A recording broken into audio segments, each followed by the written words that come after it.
इस वीडियो में जानेंगे आखिर शिव तांडव स्तोत्र की रचना कैसे हुई, दशानन का नाम रावण कैसे पड़ा। कुबेर और रावण दोनों ऋषि विश्रवा की संतान थे और दोनों भाई सौतेले थे। ऋषि विश्रवा की 2 पत्नियां थी। पहली पत्नी इलबिड़ा के गर्भ से कुबेर पैदा हुए, जबकि दूसरी पत्नी कैकसी से रावण, कुंभकर्ण, विभीषण और शूर्पणखा का जन्म हुआ। ऋषि विश्रवा की दूसरी पत्नी कैकसी राक्षस कुल से थी। ऋषि विश्रवा ने सोने की लंका का राज्य कुबेर को दिया था, लेकिन किसी कारणवश अपने पिता के कहने पर वे लंका का त्याग कर हिमाचल चले गए। कुबेर के चले जाने के बाद इससे दशानन बहुत प्रसन्न हुआ। वो लंका का राजा बन गया और लंका का राज्य प्राप्त करते ही धीरे धीरे वह इतना अहंकारी हो गया कि उसने साधु जनों पर अनेक प्रकार के अत्याचार करने शुरू कर दिए।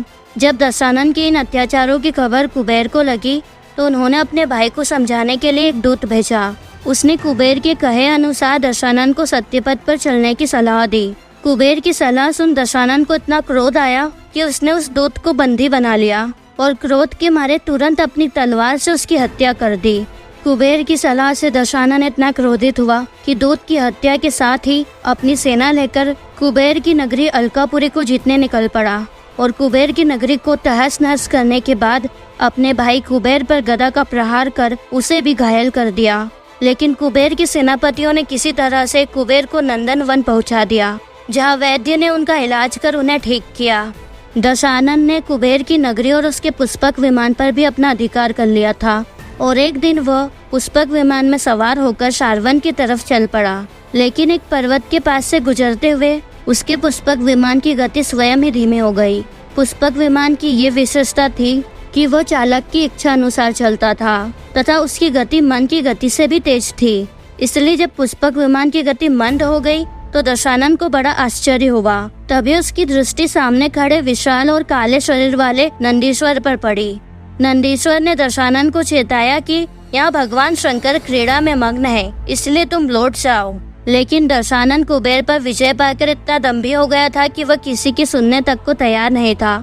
दशानन ने कहा कि कौन है ये शंकर और किस अधिकार से वह यहाँ क्रीड़ा करता है। मैं उस पर्वत का नामो निशान ही मिटा दूंगा जिसने मेरे विमान की गति अवरुद्ध की है। इतना कहते हुए उसने पर्वत की नींव पर हाथ लगाकर उसे उठाना चाहा।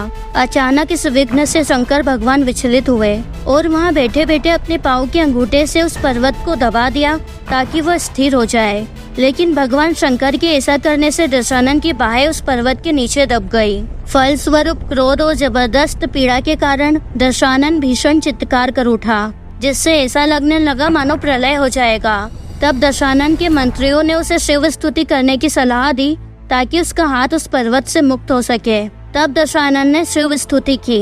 दशानन ने बिना देरी किए हुए सामवेद में उल्लेखित शिव के सभी स्तोत्रों का गान करना शुरू कर दिया, जिससे प्रसन्न होकर भगवान शिव ने दशानन को क्षमा करते हुए उसकी बाहों को मुक्त किया। दशानन द्वारा भगवान शिव की स्तुति के लिए जो स्तोत्र गाया गया था वो दशानन ने भयंकर दर्द और क्रोध के कारण भीषण चित्कार से गाया था। इसीलिए जब भगवान शिव रावण की स्तुति से प्रसन्न हुए और उसके हाथों को पर्वत के नीचे से मुक्त किया तो उसी प्रसन्नता में उन्होंने दशानन का नाम रावण रखा, क्योंकि भगवान शिव ने रावण को भीषण चित्कार करने पर विवश किया था और तभी से दशानन को रावण कहा जाने लगा। सामवेद का वह स्तोत्र जिसे रावण ने गाया था, इसे आज भी शिव तांडव स्तोत्र के नाम से जाना जाता है।